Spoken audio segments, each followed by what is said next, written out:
Hello, social workers. My name is Jalen Franklin, and today we are going to be talking about how to turn frontline cases. Essentially, for the purposes of this presentation, we're going to be looking at child welfare cases and ways to turn them into policy-ready stories to address barriers.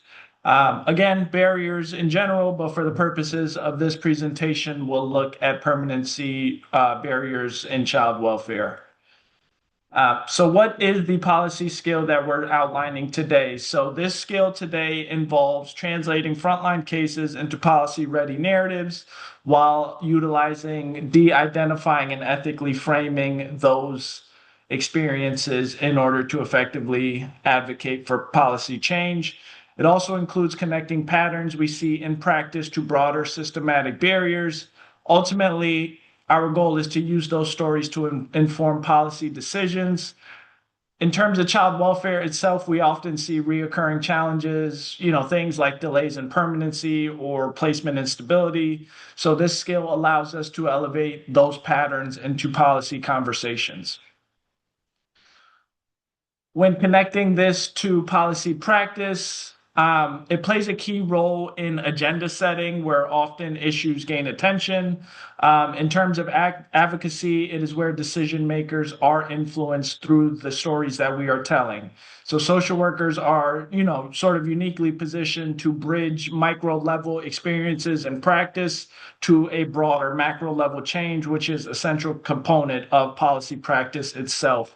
It's highlighted in the policy process as issues move forward when they're able to be clearly communicated and understood by various stakeholders, which is also advocacy being one of the key components of the NSAW Code of Ethics. So step number one of this policy skill is identifying a pattern rather than focusing on single cases. So for example, you may notice for a frontline child welfare worker, you could notice that there are multiple youth we're seeing remaining in foster care despite having identified relatives willing to provide placement issues. This pattern should signal sort of a systematic issue, such as delays or barriers related to the placement process itself, rather than an isolated issue or case that we're seeing. So again, moving forward, step number two would be able to de-identify and ethically frame the experience and the patterns that we're seeing. So essentially, this means removing all identifying details and using composite narratives to protect confidentiality. It also involves avoiding blame and using respectful, more strength-based language so that the focus remains on the system barriers itself rather than the shortcomings of individuals. Step number three would be to connect this to a policy gap to be able to connect the story to a broader policy gap. So for example, in child welfare, using the examples of delays in things like ICPC, the Interstate Compact, placement of children, limited support for kinship caregivers, or just broader resource limitations. By connecting to the policy gap itself, this helps to ensure that the story is clearly tied to a policy issue that can be addressed at the systems level itself. Step number four is to pair this with evidence. So, this by using evidence to back what we're seeing and sort of the experiences that we're noticing, this strengthens the credibility and demonstrates that the issue is not just isolated. So, for example, in terms of child welfare, research shows that kinship care improves stability and permanency outcomes, while placement instability is linked to poor long-term outcomes. That is completely backed by research that has been done in the past, which we can pair with the experiences we're seeing on the front lines. Step number five, being able to effectively frame a clear and actionable policy recommendation. So again, referring back to the front lines of child welfare, this might include streamlining kinship placement processes and finding ways and sort of getting creative with increasing financial support for caregivers, or ultimately just reducing administrative delays that we may see with the courts or any sort of other legal processes.